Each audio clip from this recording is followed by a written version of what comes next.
Oh, snap. I always loved that one. Ladies and gentlemen, welcome to Aladdin for the Sega Mega Drive. We And just killed Diablo is Iago, dead. but yay. Dark humor too. Anyway, welcome everybody to Aladdin on the Sega Mega Drive, developed by Virgin Games, specifically David Perry and his team, who will on to go create Earthworm Jim right after this game. What you're seeing here, everybody, is a masterclass in how to make a licensed game out of a movie, because this game is one of the best out there when it comes to that. Well, Disney had some pretty decent licensed games in general. Oh, sure. Not just decent. Try freaking amazing. That's David Perry, by the way, the creator of this game. I just have added cheat mode, because the thing about David Perry's games is that they're incredibly fun, but they're also hard as balls. So Also, this was also licensed. Much like a lot of games around that time. Also, this is brought to you by Virgin Games. Yes, Virgin Games. It was developed by Virgin Games, and it even says there, Virgin Games by David Perry. Right there in the middle. Risque title much?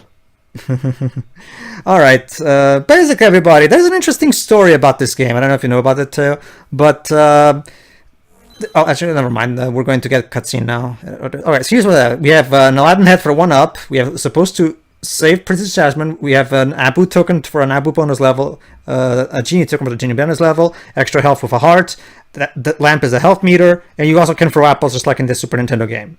Everybody got that? Good. I think Good. so. Okay.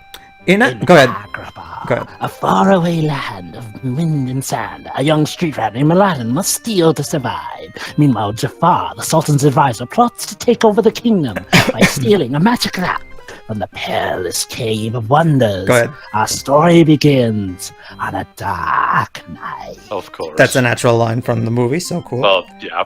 Where a Jafar, haven't you fought him yet? How much longer do I gotta keep running on this thing? Jesus, that frame. Go ahead, too. Yeah.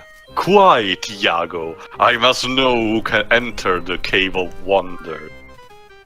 Alright, so who could it Also, be? you're- Oh, look, You're it's going Aladdin. down Of course. Ah, a young bee.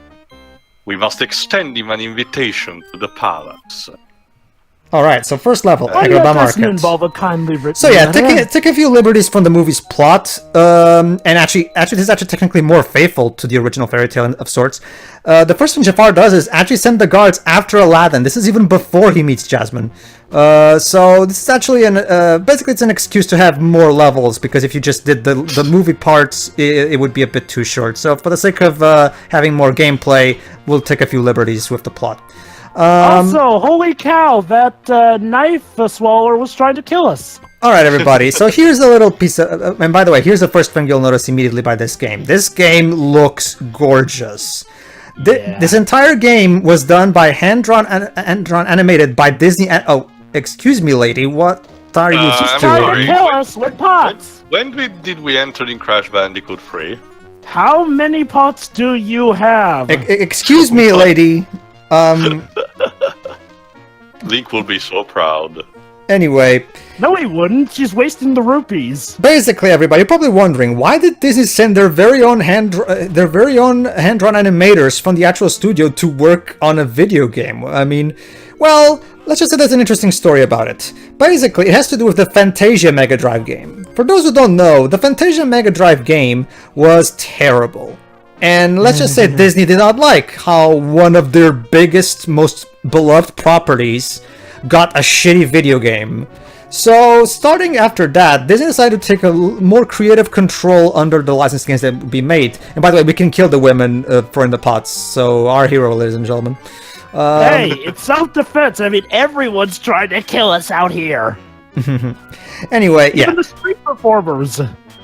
So yeah, basically, Disney decided they wanted to take more creative control over their games, and decided they wanted to actually have their games properly represent the movies / shows that were made.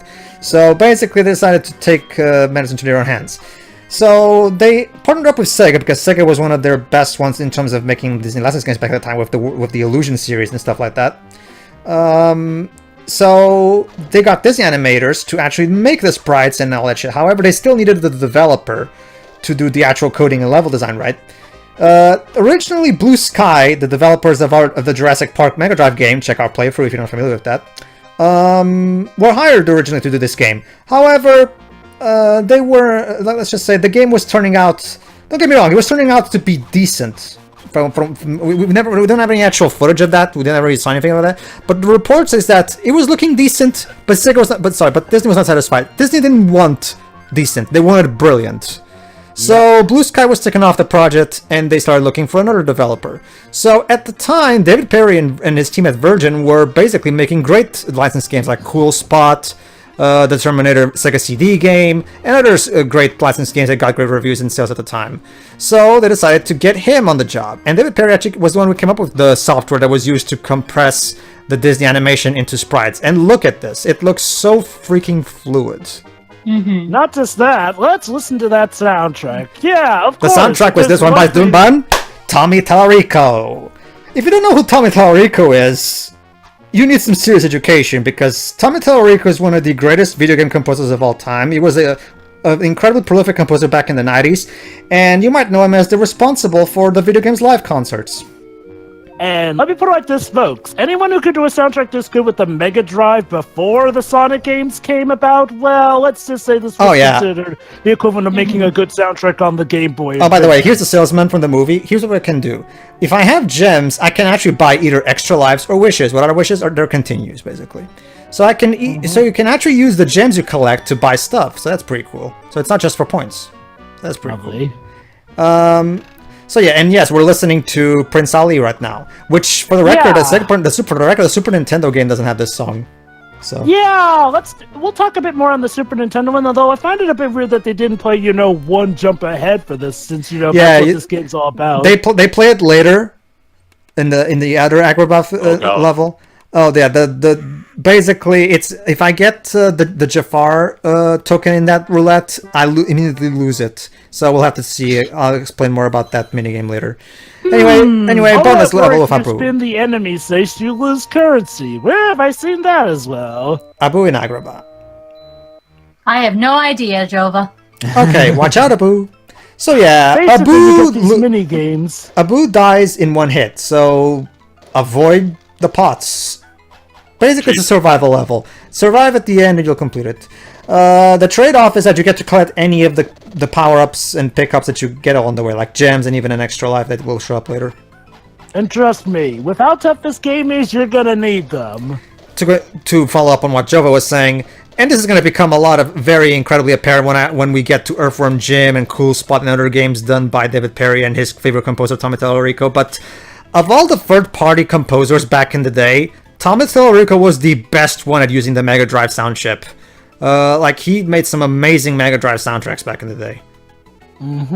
But did he also do the Lion King one, too? No. That one was developed by Westwood Studios. By that point, the reason Tommy Tallarico did this is because, David Perry and Tommy Tallarico were, buddies, so Tommy Tallarico always did the music for his games, so. It's sad. See, Aladdin on the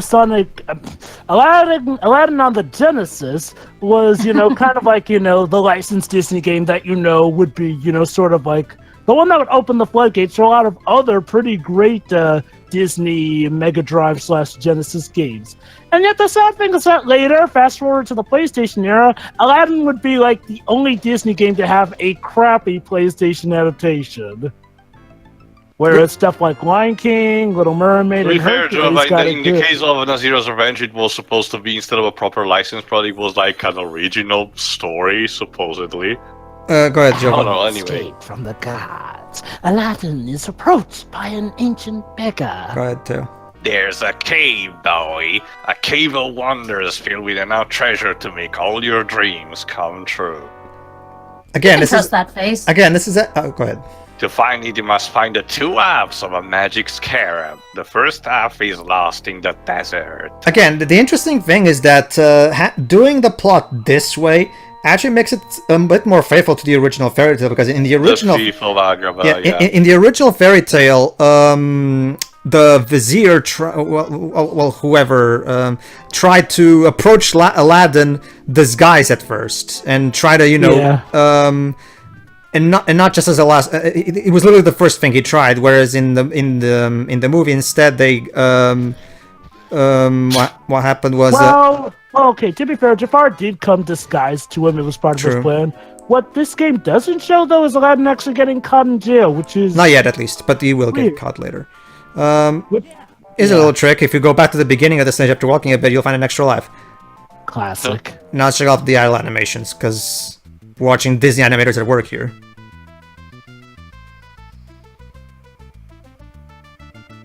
Hell yeah. Boop. Idle animations are generally fun little things anyway. And Yeah. aside from when Sonic just decides to rage quit the game, please. I'm that's- out of here. That's never welcome in my book. But who sits there for 3 minutes? I have to wonder, who sits there for 3 minutes? Hey, look, Mickey ears. That's a nice touch. Mm-hmm. But yeah, Jova, again, like I mentioned, I had the unfortunate luck of actually playing as Heroes mentioned. At least for a while, I never got past the Cave of Wonders level, so I don't even know how the game continues after that. But I can tell you it was supposed to be an original toy because if I recall, it's not. Why is there a stop sign? Because there's spikes well- there too. Sure. My point here is like, Aladdin got like the bad tie-in, which is True. weird because Well, I here would argue he is, that you know. Tarzan is a bit worse in a sense, but it's Oh way right, too I simplistic. forgot about Tarzan. True, I forgot about I mean, it's Tarzan. Although, not to be that fair, completely bad. It's serviceable. It's just very bare bone.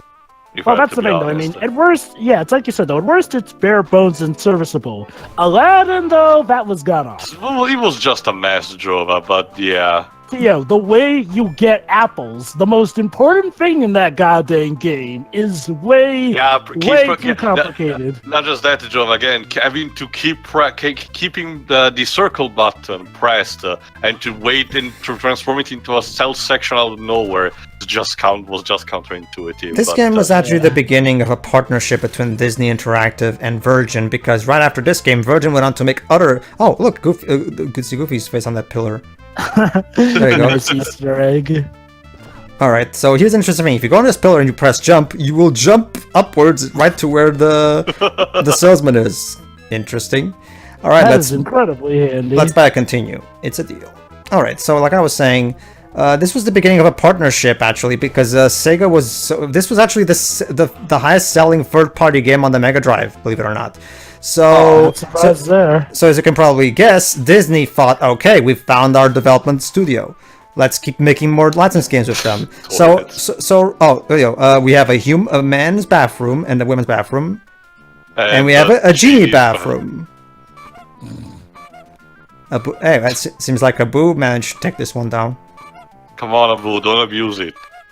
The poor guy's already unconscious. He's already dead. Mostly. No, he's not dead. Remember, Jova, there are stars flying over his head. That means that he's only knocked out. Totally. I know, but I'm trying to get him off, the poor guy. But yeah, Convincing animals that you're dead will get them to relent. But yeah, right after this game, Virgin went on to also make The Lion King. Well, technically, it was developed by their own internal Westwood. Oh, go ahead. Well done, street rat. The second half of the scarab is in Agrava, in possession of a clever thief. Yeah, that's right. In the movie, Gazim was killed by the Cave of Wonders, but in here, we actually get to fight Gazim as a boss battle. Yeah, you know, this is an interesting twist, actually, changing up the story while following along with it, you know, properly enough. This is something that a lot of video game adaptations don't think to do always, but actually helps out a lot, as the Spider-Man movie games have showed. Yeah, but right after this game, even though David Perry and his team left Virgin to found Shiny Entertainment, where they went on to make Earthworm Jim 1 and 2, Virgin still retained their partnership with Disney, so they got their own internal studio back in the day, Westwood, to develop the Lion King game, which also had Disney animators taking care of the animation, and Virgin London made the Pinocchio Mega Drive / SNES game, which we also did for this channel. Check our channel. Yeah.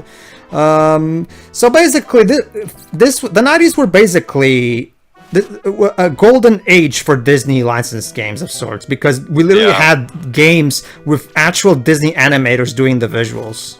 The 90s truly were the time for the Disney Renaissance, not only just in their movies, but video game-wise, as Disney were kind of making the break and into it was a time where having licensed game was not a synonymous of them being bad, by default. Okay. Well, not all the time, at least, Jova. Okay. Remember, Jova, later, right now, at this time of his recording, also, things have gone a bit more stable, say, starting 2009 with the Batman Arkham games. But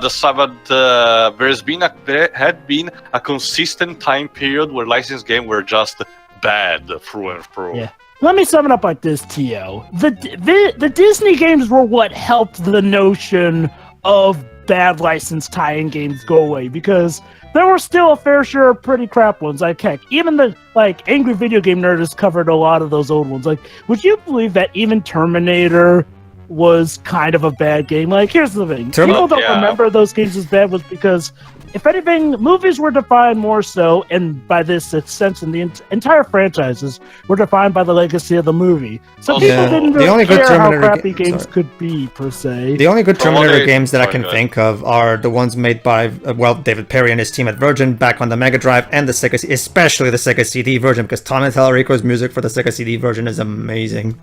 See, the reason that licensed material started picking up its slack was when games like this started actually showing people, hey, maybe we actually do want a good game to go with a good movie, and maybe just having an amazing movie that has stuff based off of it ain't enough.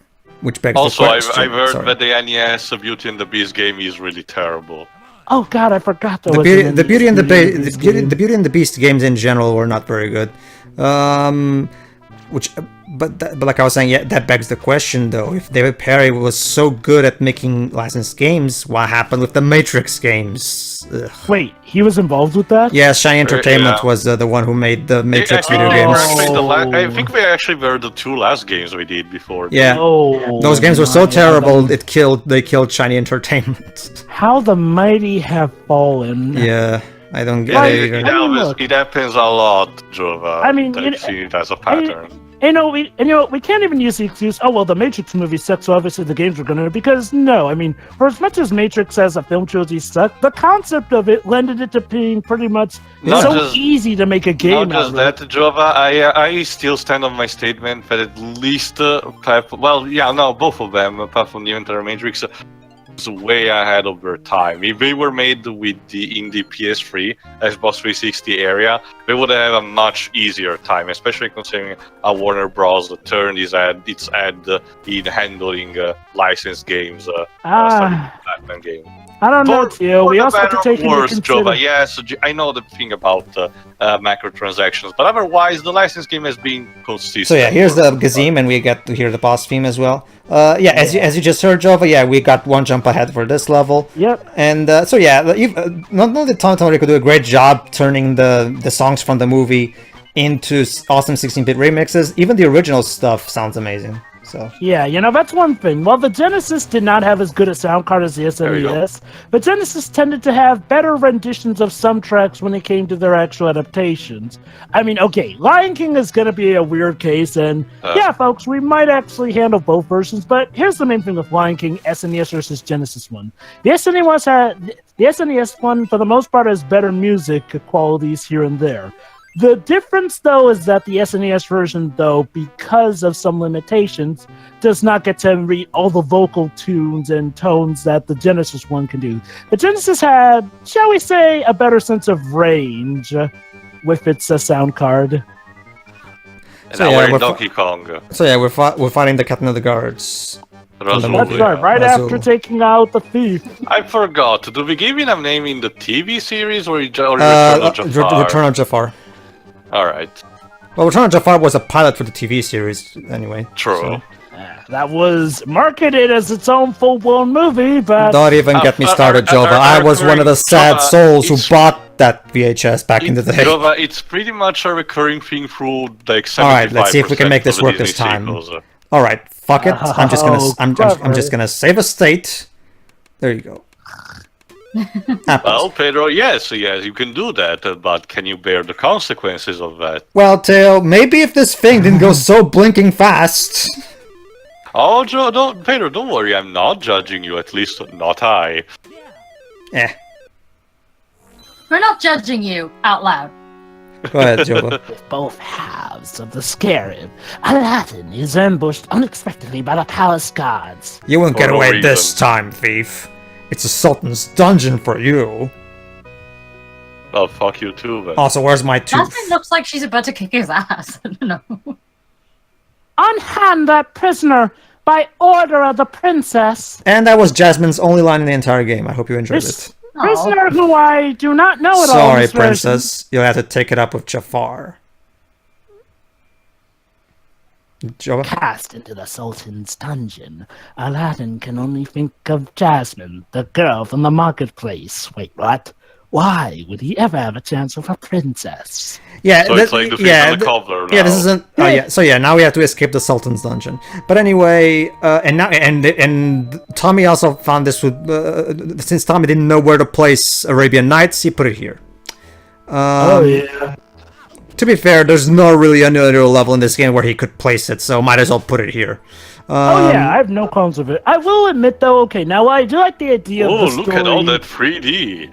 Yes. Well, I do like the idea of the story, being a bit different enough to suit the void of it being a game. It does fall into a few traps, like, Yeah. okay, again, it was kind of a keen idea, Jafar meeting him beforehand, but then now, I guess we're to assume Jafar just planned for him to land into prison without getting the scarabs, because... My guess is Jova- still has them. My guess And now is Jazz- Sorry. go on. My guess is Jova. This was not part of the plan. He got arrested, and I'm guessing right now, story-wise, he's supposed to come here and save him, like he did in the movie. But for the sake of having an extra level, we're gonna make it as a gameplay level. That's my guess. Also, that's guess so. Sebastian hanged on the prison cell. Yep. Again, I mean, hey, I wouldn't be surprised Disney providing Easter Also, Sebastian eggs on the in wall games. there. Yeah, that's what I mentioned. I mean, Also, hey, that, even... that reminds me, Jova, The Little Mermaid also had a PS1 game, the one that abridged the story. Why does this character has a Mickey hat? Abridged the story of the first and the second He's a movie. Mick. He. So this is where Disney fans go to die. Yes. Oh my. Also, the skeleton replaces the bomb. It's a bomb. Oh god, that skeleton had a bomb! Jesus. Yeah. But But yeah, Joey, you were saying? The weird thing is, like, well, I mean, it feels a bit inconsistent, because, like, I mean, Yeah. before, and the story was working just fine, but now, hey, why does Aladdin now think so highly of Jasmine? I even actually have though an he explanation for doesn't that, even know her? Jova, believe it or not. Allow me. Okay. Okay, now I said earlier that Blue Sky was taken off the project to replace with Virgin. Uh-oh. Remember, there was still quite a bit of work that was done on the Blue Sky project before Disney took it down. So basically, and remember, the release of this game had to coincide with the VHS release of the movie. So basically, Virgin only had 6 months to make and release this game. Wait, so Virgin by virtue must have seen, the movie before anyone else got to then to adapt it. Well, yeah. Or were they that's actually usually not told the plot and they just tried to make heads or tails of it? No. What happened That is might actually make sense. Well, my guess is Jova. Well, I'm sure they would be private to the movie's story, obviously, but my guess is Jova. See, because and I've seen. Check out Kim Justice's on YouTube. Kim Justice did a great documentary. He's a guy who does a lot of video game documentaries.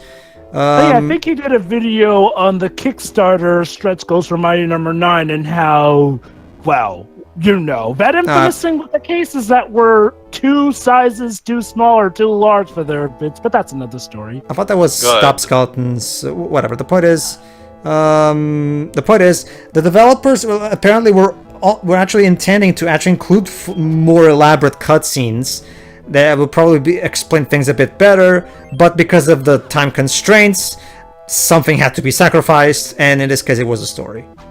Well, I guess lucky for them, this is back when game stories weren't focused on that much, so, okay, you know what?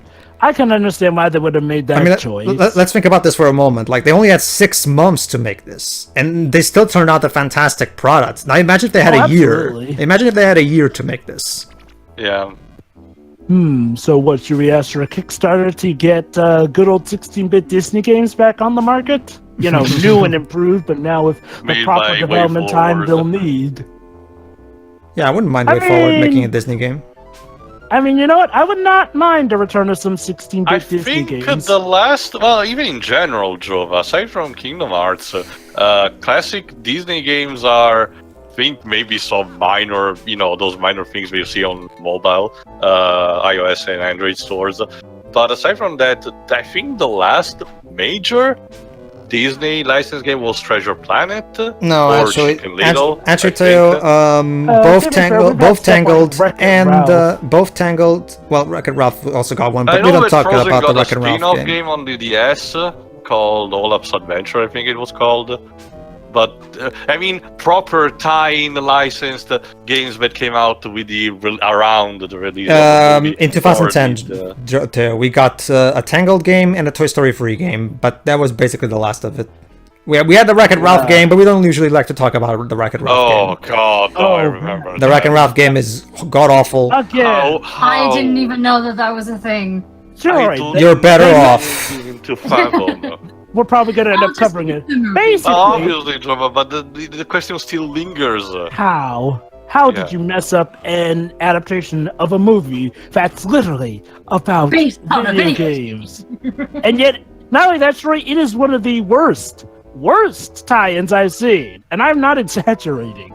Like, it You is think lazy. To balance the fact that we actually had a good video game movie or something, I don't know. But Sure, also- let me sum it up also, like Jova- this. In this game that traverses across multiple video game worlds, the norm is essentially blank white background. The plot is platformer. there in front Hey, of look, you. there's an actual exit in the dungeon.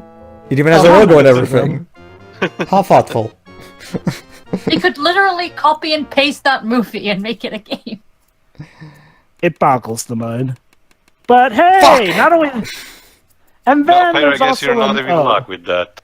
It's out to get you. That's the I thing think. too. I'm used to play. See, I grew up playing the PAL version of this game, which is in 50 hertz, and therefore that video game is slower and much easier. I'm not used to playing this game on 60 hertz, so. What's this? A case where the Literally too bots... fast for you. So you're telling me that there's actually a case where the infamous European 50 frames per second thing actually helps? Yes. In the particular menu game, yes. The game in general, not really, because I still take 60 hertz. It makes the mini game hard as balls, but I'll still it's a fair enough price to pay for faster speed, honestly. Not to mention this, unlike the Pinocchio game that we made for this channel, this was not made by Virgin London. It was made by Virgin USA. So this game was actually made with the 60 hertz in mind. So it makes more sense to play it in that. The only reason I played Pinocchio with 50 hertz because that game was, trust me, if you try playing the Pinocchio game on the Mega Drive at 60 hertz, the music sounds way too fast because Virgin London made it with the PAL refresh rate in mind. But anyway, everybody, see you for the next part where we finish the game. See ya. See ya. Then